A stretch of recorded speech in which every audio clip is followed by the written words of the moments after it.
আমি নিরামিষ আলু পেঁপের তরকারি করছি। আজকে যেহেতু রামনবমী, এই দেখুন গোটা ফোড়ন দেওয়ার জন্য গোটা তেজপাতা, গরম মশলা, আদা, শুকনো লঙ্কা নিয়েছি। আর এদিকে আলুটা ভেজে নিয়েছি, পেঁপে নিয়েছি, টমেটম নিয়েছি আর ছোলা নিয়েছি।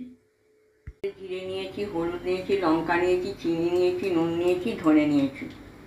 তার জন্য আমি তেজপাতা, গরম মশলা, শুকনো লঙ্কা, জিরে দিলাম। এগুলো দিয়ে দিচ্ছি। ভেজে থাকা আলুগুলো দিয়ে দিলাম, আদা দিলাম,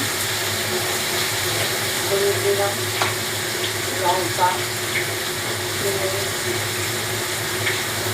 আন্দাজ মতো নুন, ছোলা দিয়ে নিরামিষ তরকারি করেছি। ভিডিওটা ভালো লাগলে কমেন্ট করুন, সাবস্ক্রাইব করুন।